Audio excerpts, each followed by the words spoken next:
अस्सलाम वालेकुम नाज़रीन, कैसे हैं आप सब लोग। उम्मीद करती हूँ कि आप लोग खैरियत से होंगे और ईद भी जो है वो आपकी बहुत अच्छी गुजरी होगी। तो नाज़रीन, आज जो मैं टॉपिक लेकर आई हूँ आपके सामने, it is about the Revati nakshatra. आज मैं रेवती नक्षत्र के बारे में बात करूँगी और मज़े की बात ये है कि ये मेरा खुद का भी नक्षत्र है, मेरा लगन का ये नक्षत्र है रेवती, पाइसेस असेंडेंट रेवती नक्षत्र।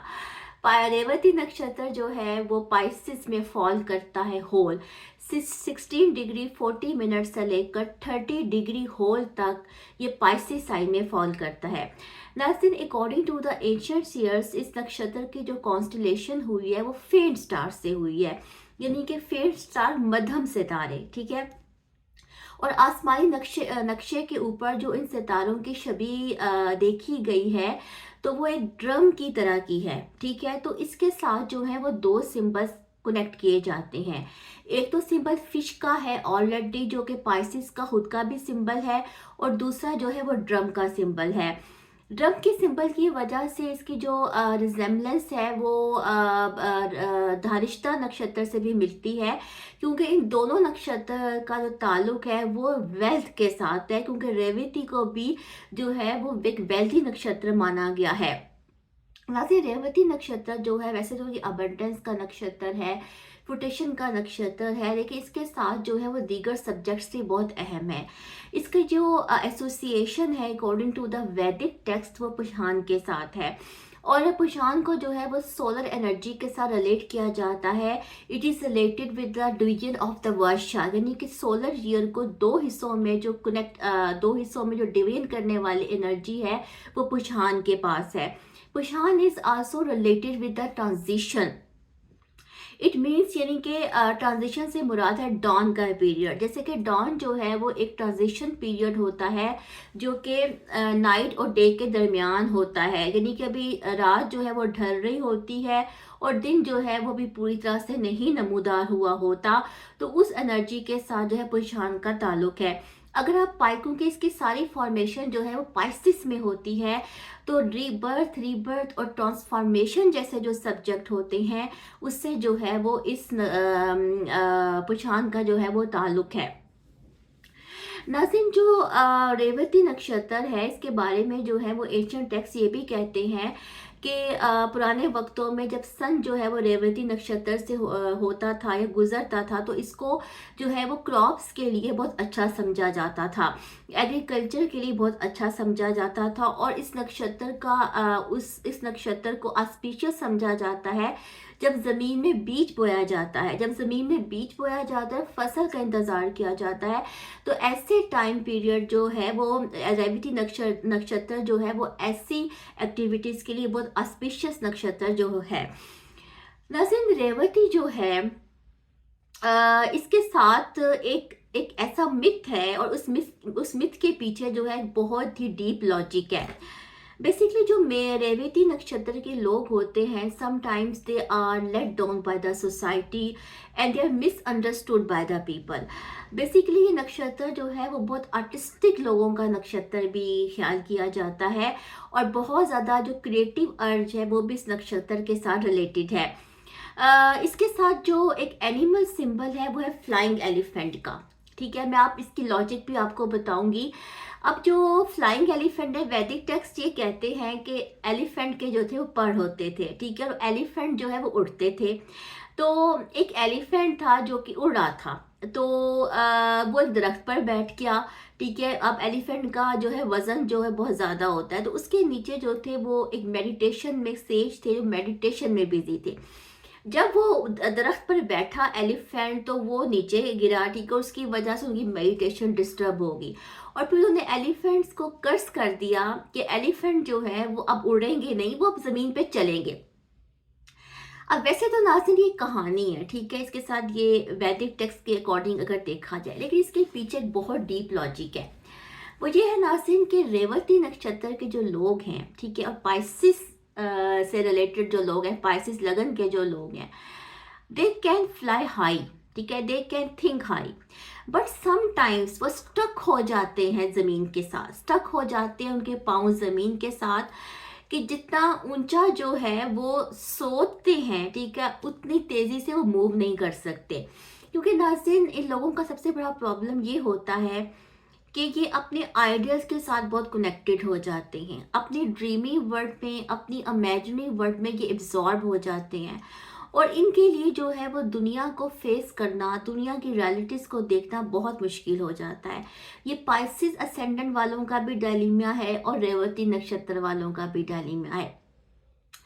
दूसरी चीज़ ये है नाज़रीन कि इसके साथ जो मैंने सोलर एक्लिप्स के ऊपर एक जो है वो वीडियो बनाई थी, तो उसमें मैंने आपको एक कहानी सुनाई थी जो कि रेवती से रिलेटेड थी, जो बादशाह की बेटी थी।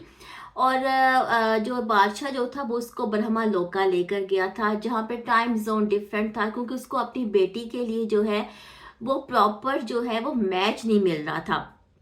तो वहाँ पे लॉर्ड ब्रह्मा ने उसे कहा था कि तुम जिस टाइम जोन पे आए हो, यहाँ पर तो बिल्कुल ही डिफरेंट है टाइम, और तुम तो मतलब कई सदियां गुजार के इधर आए हो। यानी कि तकरीबन उन्होंने कहा था कि जो है वो 108 साल जो है वो एजेस ऑफ मैन वो गुजर चुके हैं। ये लॉर्ड ब्रह्मा ने उसको कहा था। तो नाज़रीन, अगर आप इसको देखें, इस स्टोरी को पढ़ते हुए मेरे जहन में ये एक पॉइंट आया कि जो पुष्यहान है, जो रेवती नक्षत्र है, इसका ताल्लुक ना मैरिज के साथ भी है। ओके, इसका ताल्लुक जो है वो यूनियन के साथ भी है। और आप जानते हैं कि जो पाइसिस है वो वीनस की भी एग्जॉल्टेड एनर्जी है, ठीक है। वीनस जो है वो पाइसिस में एग्जॉल्टेड हो जाता है। तो अगर हम इसको फिजिकल लेवल पर देखें तो ये कॉपुलेशन के लिए जो है बहुत ऑस्पिशियस नक्षत्र समझा जाता है। आपने वो एक कहावत सुनी होगी, बड़ी मशहूर है, कि जोड़े जो हैं वो आसमानों पे बनते हैं, ठीक है। Marriages are decided on the heavens and they will be celebrated on the अर्थ।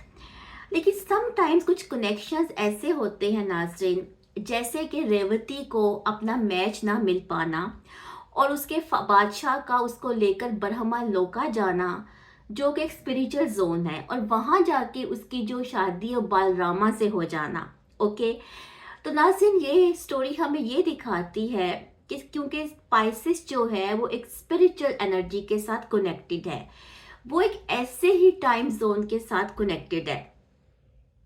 तो समटाइम्स ऐसा होता है कि इस दुनिया में कुछ कनेक्शंस ऐसे होते हैं जो स्पिरिचुअल तो होते हैं, पर वो फिजिकल फॉर्म में जो है कभी एक दूसरे को नहीं मिल पाते, ठीक है। They are not decided on the earth but they will be celebrated in the heavens. ये भी एक मैसेज है इस नक्षत्र का। ये जो मैंने आपको पॉइंट बताया है ना, ये पॉइंट जो है ये मैंने खुद से डिस्कवर किया है, क्योंकि नाज़रीन, ये वो पॉइंट है, अगर आप देखें तो जो हमें जो रिलेशनशिप्स हैं उनकी स्पिरिचुअल कनेक्टिविटी के बारे में बताता है। तो मेरे जहन में ये पॉइंट है, तो मैंने कहा मैं आपसे डिस्कस करूंगी। इसके अलावा नाज़रीन, जो पाइसेस की जो डायरेक्शन है, ठीक है, और जो रेवती नक्षत्र है उसकी जो डायरेक्शन है, वो दोनों मोक्ष की तरफ लेकर जाते हैं। यानी कि इस नक्षत्र की जो डेस्टिनेशन है वो भी मोक्ष मोक्ष ही है। लेकिन नाज़रीन, एक बात और भी है कि जो वैदिक टेक्स्ट हमें इसके बारे में बताते हैं, क्योंकि रेवती ने पिछले तमाम नक्षत्रास की जो है वो खसूसियात ली हुई हैं, ठीक है। तो इसलिए इस नक्षत्र के लोग जो हैं वो क्लेवर भी होते हैं। इस नक्षत्र को जो है वो लाइट हाउसेस के साथ कनेक्ट किया जाता है, वॉचमैन के साथ कनेक्ट किया जाता है। अब आप देखेंगे जो वॉचमैन होता है, यानी कि जो लोग गार्डियन लाइंस के ऊपर काम करते हैं, जैसे कि लाइट हाउसेस में जो लोग होते हैं, या जो वॉचमैन होता है, तो उसके हाथ में एक लालटेन होती है। जाहिर बात है वो कितना अलर्ट होता होगा, ठीक है। जो शख्स अलर्ट होता है वही दूसरे लोगों को जो है वो गाइड कर सकता है। तो इस लिहाज से जो है इस नक्षत्र को थोड़ा सा जो है वो एक बहुत ज़्यादा इंटेलिजेंट एनर्जी का नक्षत्र भी माना गया है। बेसिकली इस नक्षत्र के हामिल लोग जो हैं वो साइंटिफिक रिसर्च की तरफ भी जाते हैं, क्रिएटिव अर्ज में बहुत ज़्यादा होता है, और ये कहते हैं ये आर्टिस्टों का भी नक्षत्र है। लेकिन sometimes this people are misunderstood by other peoples. तो वो अपने आइडल्स के साथ, वो अपनी अंदर की दुनिया के साथ कनेक्ट हो जाते हैं। जैसे कि मछली है नाज़रीन, अब मछली का जो जोन है वो तो पानी है। आप पूरे ज़ोडिक बेल्ट को देखें तो आपको जो पाइसिस है उसमें एनर्जी नज़र आएगी कि मछली का तो कोई ठिकाना ही नहीं है। उसने तो पानी से निकलना, और जैसे उसने खुश्की पर आना है, ज़मीन पर आना है, उसने मर जाना है। ठीक है, तो वो जो उसका इनर जोन है, जो उसका इनर सेल्फ है, जो स्पिरिचुअल एनर्जी है, ठीक है, जो मिस्टीरियस वर्ड है, वही तो पाइसिस की शक्ति है, वही तो पाइसिस की ताकत है। और पाइसिस लोग जो है वो इससे कभी नहीं निकल सकते। लेकिन ये चीज़ जो है वो मटेरियल वर्ल्ड के लिए, मटेरियल वर्ल्ड में उनके लिए प्रॉब्लमेटिक बन जाती है। ठीक है, और उनके लिए बैलेंस रखना मुश्किल हो जाता है, क्योंकि आप जानते हैं कि जो मरकरी है, हालांकि मरकरी का नक्षत्र है, ठीक है, लेकिन ये मरकरी की डेबिलिटेटेड एनर्जी भी है जो पाइसेस है। इसके अलावा नाज़रीन, जितने भी गंडांठा के नक्षत्र होते हैं वो मोक्षा साइंस में आते हैं। ओके, और ऑलरेडी कॉम्प्लेक्स एनर्जी है इनकी, और ऊपर से मोक्षा साइंस में आ रहे हैं तो और मज़ीद कॉम्प्लेक्स हो जाते हैं। इसका एक बड़ा कॉम्प्लेक्स जो है वो डिग्री है, जो कि लास्ट पद है, और उसके ऊपर 29 डिग्री से लेकर 30 डिग्री तक यहाँ पर एक गंडांठा पॉइंट लगता है। और ये हर नक्षत्र जो कि गंडांठा का होता है उसके लास्ट पद में जो है वो जब एक साइकिल कंप्लीट होता है ना, बिल्कुल ख़त्म होता है, तो वहाँ पर जो है वो ये जंक्शन लगता है। यहाँ पर जो प्लेनेट आते हैं नाजरीन, वो जो है उनको स्ट्रगल करनी पड़ती है। ठीक है, समटाइम्स ऐसे लोग जो होते हैं जिनकी गंडाठा के पॉइंट के ऊपर, स्पेसिफिकली डिग्रीज के ऊपर जिनकी बर्थ होती है, वो स्टक हो जाते हैं। इसमें उनकी अपनी वीकनेसेस भी हो सकती हैं। समटाइम्स उनको वो सपोर्ट नहीं मिल पाती सोसाइटी से या फैमिली से, तो उनकी जो एनर्जीज हैं वो एक जगह पे जो है वो स्टक हो जाती हैं। क्योंकि जो गंडाठा के पॉइंट्स होते हैं यहाँ पर पॉइजन इकट्ठे हो जाते हैं, यहाँ पे टॉक्सिन्स इकट्ठे हो जाते हैं, और यहाँ पे स्ट्रगल इन्वॉल्व होती है कि इंसान को फिर वहाँ पे स्ट्रगल करनी पड़ती है। इस लिहाज से जो है ये एक बड़ी कॉम्प्लेक्स एनर्जी है। लेकिन यहाँ पे प्लस पॉइंट ये है कि मोक्षा एनर्जी की वजह से, स्पिरिचुअल एनर्जी की वजह से, जो उनकी स्पिरिचुअल ताकत है वो हेल्प करती है इस सारी चीज़ों से नब्बत आसमा होने के लिए। तो नाज़रीन, मेरी खुद की जो बर्थ है वो भी गंडाठा पॉइंट के ऊपर ही हुई है। और मैंने जब इस चीज़ को पढ़ा तो मैंने वाकई ये चीज़ फील की कि ऐसा होता है ज़िंदगी में कि समटाइम्स जो है वो आपकी जो एनर्जीज है वो जगह पे स्टक हो जाती हैं, और आप हज़ार कोशिश के बावजूद भी उसे निकल नहीं पा रहे होते। लेकिन क्या करें, खैर अब हम पाइसेस हैं तो इसका तो कुछ नहीं किया जा सकता। तो दरअसल ये मेरी एक वीडियो थी रेवती नक्षत्र के बारे में। उम्मीद करती हूँ कि आपको कुछ ना कुछ तो आपने इसमें से सीखा ही होगा।